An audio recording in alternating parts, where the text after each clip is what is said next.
Hello, everyone, and welcome to the Golden Astrologer Podcast. This is Deb McBride, and it's Sunday, the 14th of August in the year 2022, and I am broadcasting from a lovely twilight hour in Escazú, Costa Rica. And, well, it's been an exhausting ride now, hasn't it? I posted on Instagram today and said, I'm exhausted.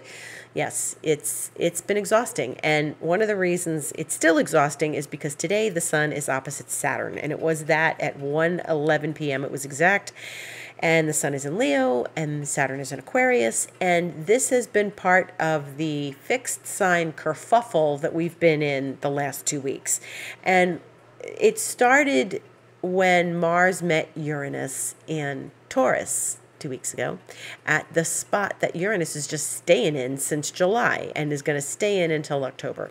And this is something that when Mars and Uranus get together, as you know, as we've talked about for the last few weeks, it brings all sorts of surprises and triggers and things. And I certainly got triggered. I definitely got triggered, and I've been working with this energy ever since.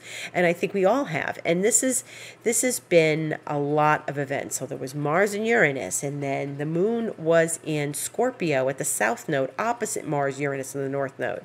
And then we kind of morphed on over to gearing up for the full moon that happened on Thursday. Now, that full moon was intense because it was with Uranus again, making a square to the full moon. And then, the moon met with Saturn, and now the sun is meeting with Saturn. So it's been one thing after another, and if you have noticed, it is one theme. So whatever kerfuffle it started with for you 2 weeks ago, and wherever you might have gotten triggered or realized or had, like I said, there would be synchronicities, there would be realizations, there would be big open ideas, there would be genius and brilliance and chaos, but then there's also just like getting hit with something that you weren't aware of, or like a new sense of awareness.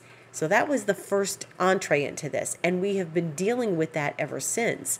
And the experience of that is a very deep movement for all of us. And each component of this arrangement, first that moon in Scorpio, then the moon in Aquarius, and the full moon, all of this has been a recognition of what we need to act upon ever since the realization of 2 weeks ago. So 2 weeks ago was a something, and whatever it is for you, it was one thing for me and something for somebody else, and everybody had something show up, and then things got more complicated as layers of it became revealed to us. And we've had to deal with each piece of the puzzle and what we're supposed to do. So for example, if you got information or became aware of something, as Mars and Uranus will do, they will raise awareness. If you raised awareness about something, or your awareness was raised, then suddenly the pieces that would complement that awareness or help you to move through that awareness and take action, those things all surfaced over the last couple of weeks ever since the Mars Uranus. And now we've got Sun and Saturn, and I've had just quite enough. Thank you very much. And I think for right now, this is going to be the moment when we don't have a whole lot of more of these stressful things. There's going to be more smoothness this week as things move. The moon's going to go into Taurus at the end of the week, but that's okay because, everything is moving away from that arrangement, that big fixed sign arrangement with Uranus and Saturn and Mars. And Mars has just really been, I think, just an irritant in it, as Mars often can be. It irritates us until we take action. It's like, I'm itchy, we'll get the calamine lotion or get an allergy pill or do something about the itch, right? So if you're itchy and you sometimes when you've experienced a rash or an allergy, what happens? You itch. Okay, now I have to take an allergy pill, if that's what we need. Well, right now we need the allergy pill. So, and it's been an exhausting time. It's been one thing after another. So I'm ready to say, hey, I'm looking for some sleep, some rest, and some real softer aspects. Now, one of the things that was softer today was that the Mars, which it's been in Taurus, is making a very nice trine to Pluto at the end of Capricorn. And so Earth planets like each other. They're in this Earth sign situation and saying there's a way out of this. And anything that Mars did, like when it was connecting originally with Saturn and then with Uranus and then a part of that full moon and with the moon in Scorpio and then the moon in Aquarius. Mars is now talking to Pluto, and Pluto's a power planet, and this is a power aspect. And they can have a nice conversation and be like, there's things to do and it's not so hard.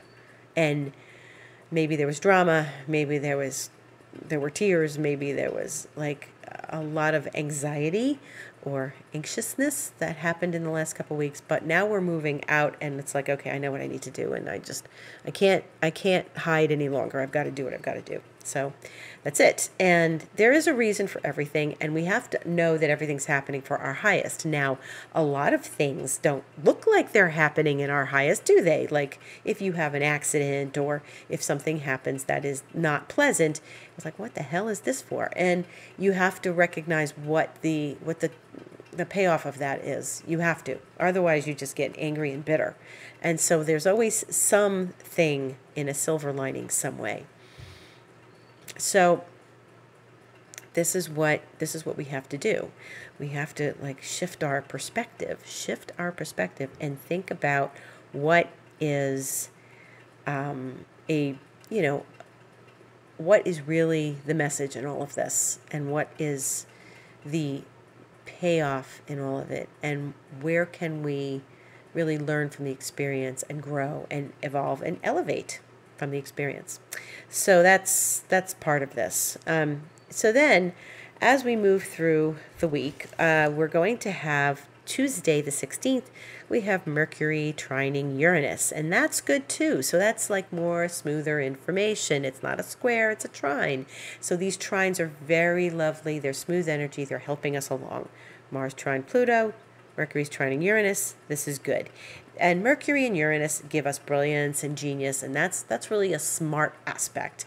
And if you have Mercury and Uranus in your chart, then you will feel this and you'll say, hey, I've got some new ideas, or I've had a new thought about this, or this is really, I see a way through this situation. And that's what trines help us do, see the opportunities. And what we're supposed to be doing now is seeing the opportunities in our lives, no matter how hectic they've been the last 2 weeks.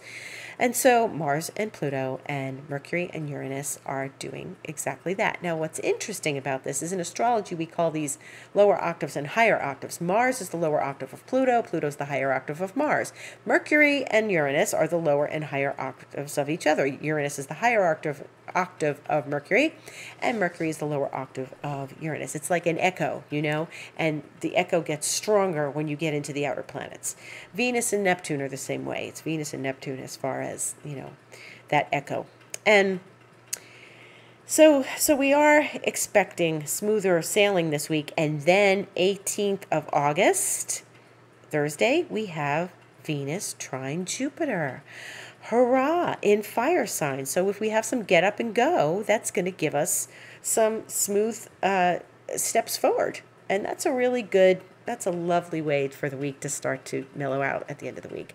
There may be a lot of activity with Mercury and Uranus and stuff, but this is a very pleasant, beautiful relationship between Venus and Jupiter. And they both are fiery in where they are. Venus is in Leo, Jupiter is in Aries, and they want to really give us some support. And that's when you can reach out to your friends and get support, Venus and Jupiter. And when you can say, hey, I made it. I did what I needed to do this week, and I got lots done. So this is all really positive. So one of the things that's interesting that's going to happen this week now that we need to talk about is that Mars is going to enter Gemini at 3:56 a.m. on Saturday the 20th, and that's next Saturday, so it's almost a week away. And it's going to be right before we meet again on this podcast. However, This is, this is the big story. It's the big story. What story? We got to sit up and pay attention next Saturday. And thankfully, it's a Saturday and we have some more time, maybe without so many phone calls and emails. Maybe we have a little more time to spend looking at Mars in Gemini, because Mars in Gemini is going to look back at us till next March, okay? Till next March. And you're like, Deb, what? Yeah, so here's the gist of it. Mars is going into Gemini, and it's going to spend, now it was in Gemini in early 2021. But by the time it finishes Gemini, it'll be 2 years really, since it was, so it's probably March or so in 2021. And when it leaves in 2023, it'll be about 2 years, that transit will be. So this is profound. Why? Because Mars is going to do its little retrograde that it does every 2 years. Now, the last time Mars went retrograde, it was really entangled in 2020 with that collection of planets in Capricorn. Mars was squaring, challenging aspect, from Aries, its own sign, to Saturn, Jupiter, and Pluto in Capricorn. And that was big and profound, and all sorts of stuff happened back and forth. Mars did this 3 times. And there were turning points in a lot of people's situations in their lives. Where did you take power? Where did you have to step forward and take your power back? Very important. I know I had to reach in and find my power in a number of ways that time, and it wound up being really, really powerful. So this is not going to be so much like that, because we're not dealing with Pluto. We are dealing with more, we're probably going to deal more with Neptune and stuff, but not very much, not right now. Mars will go into Gemini, which is the sign of communication. It is Mercury's sign. It talks big. Mars will talk big. So, maybe there's a little self-promotion involved here. And Gemini is where we communicate. It's our neighborhood. It's the people in the neighborhood. It's the guys in the neighborhood. It's how we communicate with our neighbors, our friends, our everything. And one of our experiences with Mars and Gemini is a duality. So there's this and that, and forward and backward, and not necessarily opposites, but duality. And how does the duality exist in our life? Can we embrace the duality, and the duality that we hold, and the duality that we connect with, and the experience of duality in our lives? Can you hold both energies, the yes and the no, the maybe and the it's possible, or the not so maybe? And instead of choosing one and choosing sides and being divided, how do we find the experience of duality and embrace it? Okay, and that's going to be the exercise while Mars is in Gemini. What are the dual things in our lives? There's lots of that. Why do we have to be more one than the other? Now, Libra is the sign of balance, but Mars and Gemini is going to ask us to look at where things might not be in balance, and where we can hold 2 ideas, 2 thoughts, 2 methods of doing something in our life.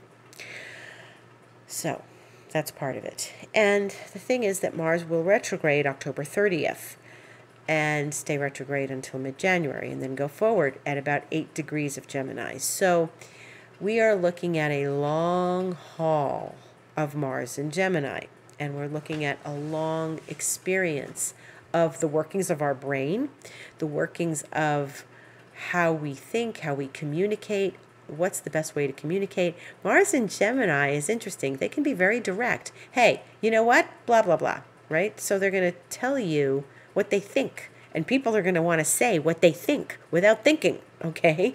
Well, my opinion is this, and going to be a lot of opinions, lots of opinions flying around the ethers, lots of opinions. And one of the things that's so interesting about that is that we have to hold all the opinions. And, again, it's not about being divided. It's about sort of holding all the possibilities.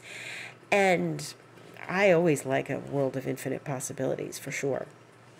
But one of the important things about this is that we have to really connect with where Mars is in our charts. And now, if you're in Aries, this is going to be important for you because you are ruled by Mars. And whenever Mars goes retrograde, Aries is like, man, I can't assert myself the way I'd like to, etc., because none of us can really, but for Aries, it might be a little harder.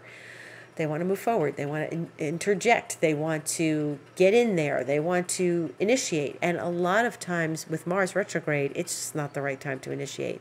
And you're like, but I've been waiting. Yeah, get it done now. Get it done now. If you have things to initiate, do them before October 30th. Please do them before October 30th, because you don't want to start something new between that time, the October 30th and the mid-January. Get things up and running. Maybe you need to do a job search. Maybe you need to put up a project. Whatever it is, work on it now, get it rolling. And then by the time October 30th comes, maybe you're in the flow of it. And obviously, life doesn't stop. But Mars Gemini retrograde asks us to go back and look at what we've done and where we've been confident and maybe overconfident, or we told something that maybe wasn't as clear as we'd like it to be. And maybe the information we're getting isn't as clear as we'd like it to be. Maybe our communication needs to get better, and Mars is going to show us how to improve that. And putting ourselves out in the world brand new needs to happen before the retrograde. Anything initiated during a Mars retrograde, it usually doesn't catch fire. That's a good word. Catch fire, catching fire. It doesn't, blossom the way we'd like it to. So I always have my sets of do's and don'ts, and you've probably heard me say them, and I'm going to write a blog about this too, and you'll hear me say them there. I can't say them enough.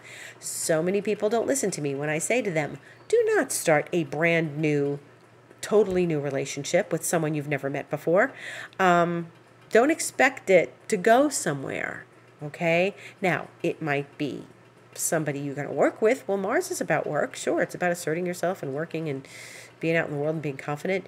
But especially a physical, intimate one, okay? Because Mars is about physicality. Mars is about passion, So you want to start that before October 30th, unless you just want to have fun. If you're counting on something to become something and you're excited about it, great, but it needs to happen outside of the Mars retrograde, either before or after. Now, it's a tricky thing. And this is one of the trickier things when people come see me or talk to me and they say, hey, what do you mean I shouldn't start a relationship for the next 2.5 months? Well, if you're in one, great. If you're in one already and you are looking out at, what's been accomplished in the relationship, where do you want to go next? What's your direction? Direction is a big Mars thing. Get in the car and go. Where do you want the relationship to go? Well, that's what Mars retrograde is about. Where do you want that relationship to go? And where do we want the experiences of the past to not come back and haunt us? Okay? Where do we not want that past experience to come back and haunt us? That's something to be aware of during Mars retrograde. Like, I made this mistake before, I'm not going to do it again. That kind of thing. And it asks us to take our time and put the brakes on a little bit so that we can observe ourselves and observe what we're doing and the action we're taking, and where maybe the action needs to shift a bit or change a bit. Great.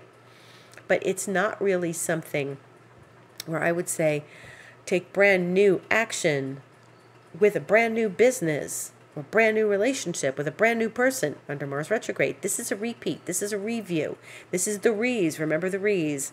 Everything that gets happening during a retrograde involves a review, a revisit, a reconnect, and yes, a reconnect. So that may mean a former partner, passionate partner, may come back to see you, and you may run into them, or they may be there all of a sudden on your email, on your phone.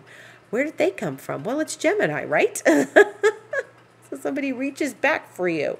You might hear from somebody you used to work with too. I mean, it depends on where Gemini is in your chart. If it's in a work house, you might say, oh, I really want to reconnect with these people over a project. Maybe we can work on this together.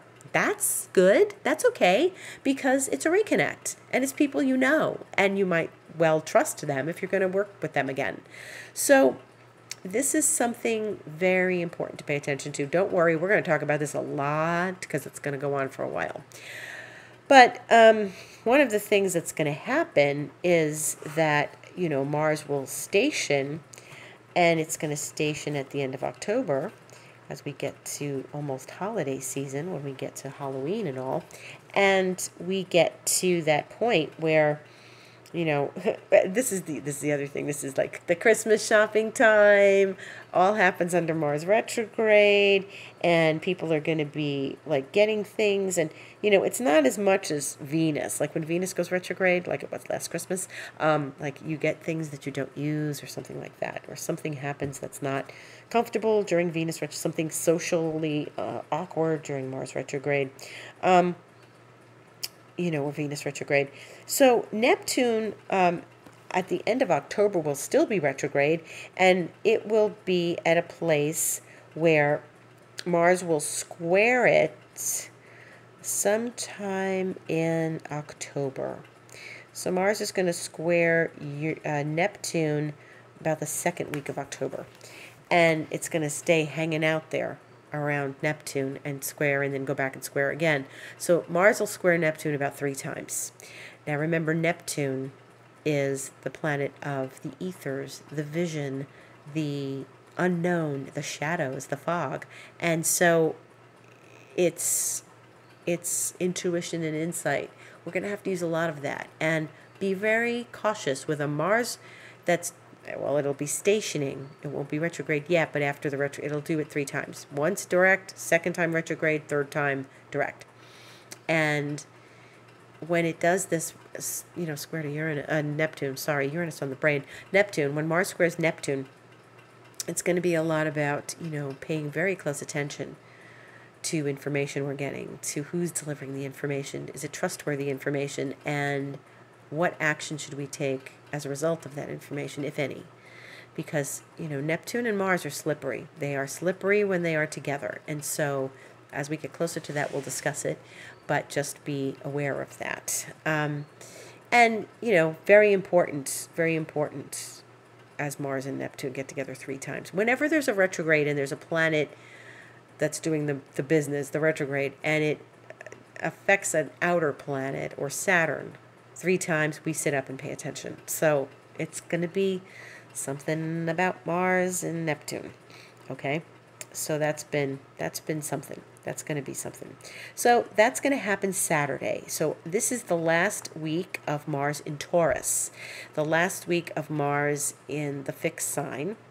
Gemini is a mutable sign, which means it's a flexible sign. And so the fixed energy will lighten up, and Mars is not going to go back into Taurus. So it will go into Gemini, stay in Gemini, retrograde in Gemini, all its business in Gemini. And so this is really about the getting out of that fixed sign kerfuffle and out of the mud, and like being more flexible. This isn't the way it has to be. Like when Mars is in fixed signs, this is the way it has to be. I know it needs to be this way. It's not perfect. Don't worry about it. Let it move into Gemini. Let's move forward. Okay? And that's the thing. Gemini is the road. Gemini is the highway, well, maybe Jupiter's the highway, it's Sagittarius, but Sagittarius is more the airplane, the airport. But we're driving on the road. It's the neighborhood. It's driving around, and Mars is the car. So what does your car look like? What does it look like driving in that car? And Mars is a very ambitious planet. It doesn't like to sit back and do nothing. Well, not nothing, but it doesn't like to step back. It likes to keep going forward. This is another time to not buy a new car when Mars is retrograde. Buy it before or after. So if you need a new car, hurry up and get one. If you don't need a new car, get a tune-up. Get it all taken care of before October 30th. Okay, so more on that. That's going to be the highlight of the next few months. Well, we're getting there. Okay, so then next Sunday, the 21st, Mercury will oppose Neptune. Mercury is in Virgo, and it is going to oppose Neptune, which is in Pisces. Mercury loves to be in Virgo, and it's been in Virgo for a little while now, and it's happy in Virgo. Neptune is all about insight and intuition. Mercury is not. Mercury is like details and facts and figures and numbers and math and spreadsheets, and that's certainly Mercury in Virgo. When it opposes Neptune, something funny happens. We're asked to pay attention to intuition, to insight, to subtle messages we get, to hunches, not to be so reliant upon the detail and the fact, okay? Virgo loves facts, details, information. One of the things we have to step back on is this, need for information and data. We have to step back and listen to the gut, the insights, the intuition, the place where it all happens first before it manifests itself in the world, okay? It happens in the ethers, in the quantum field first, and then it comes out into the world. So if you have a hunch about something, pay attention to it, write it down, keep a little journal or a pad with your hunches, your insights, your intuitions, because then you can use them later when they manifest, okay? So, and it's a great time to meditate and try to manifest something, okay? Great time to start meditation practice, great time to just be and let your mind float and quiet the mind down. So as Mars is going into Gemini, I'm saying quiet the mind down. Maybe this is a great thing to do because Mars and Gemini can be a little agitating. And so starting a meditation practice, something regular, even if it's 20 minutes a day, would really help just sort of keep that Mars and Gemini in check as we go through it these next months, with Mercury learning from Neptune how to still the mind. The other thing is that next Monday, the sun is going to go into Virgo. So this is the last week of Leo. So again, by the end of the week and the early part of next week, we are going to start feeling less fixed sign kerfuffle into more mutable, flexible energies. Okay, so that's important to note. And right now the moon is in Aries. It's going to stay in Aries. It's going to go void in Aries after it squares Pluto on the 16th, Tuesday at 4:18 p.m. on Tuesday Eastern Time. Then it will enter Taurus about 6 hours later, 10:22 p.m. Eastern Time. Then it's going to stay in Taurus, the moon, where it's exalted. It'll be in Taurus. It's going to make a connection with Uranus, of course, and that will be on Thursday when it conjuncts Uranus, and that'll be 10:20 a.m. Eastern Time. It will stay in Taurus. It will conjunct Mars at the very end of Taurus at 7:06 a.m. on Friday the 19th, when it will go void and then enter Gemini really exactly an hour later. 7:06 a.m. it will go void. 8:06 a.m. it will go into Gemini. And so we have a lot of Gemini planets, then Mercury going into, going into that opposition with Neptune. And so there's a lot of mutable activity next week. So I think that's a little more flowing and easier to take. So, and that's about it. So if you would like to get in touch with me for any astrological advice or session, my website is thegoldenastrologer.com, and you can put a session together for yourself from all the various things I offer, and just click on book online. And I am going to start running a special until August 31st, which is Reiki, my 5D Lemurian Reiki. You can read more about it under sessions on my website. And I am normally charging $200 for a 90-minute session where we talk and we do the Reiki, and then we talk again and we sort out what you wanted to work out, and where we can move energy, because that's what Reiki does. It helps move the energy and clear old emotional patterns and so much more. But I'm going to charge a 50% discount. It's going to be a $100 session for the next 2 weeks. Now you can book a session in advance and save it for, 3 weeks from now, 6 months from now, whenever. You can do that. And I'm also going to offer a package of 3 sessions for $300. And that's 2 more sessions for only another $100. So that's great. $300, 3 sessions to have anytime you want. Okay? Fantastic. And those are available and up on my website right now on the book online section of my website.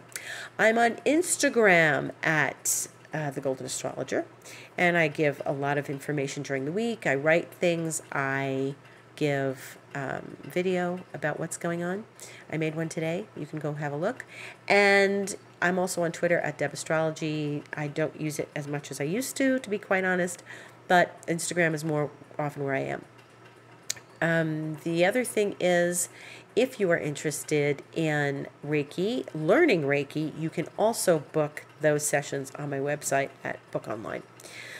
Thank you so much for listening. This has been a beautiful evening, and I wish you much health, happiness, and I give you gratitude for showing up and listening to this lovely podcast every week. So much gratitude, love to all. Have a beautiful week, and see you again soon.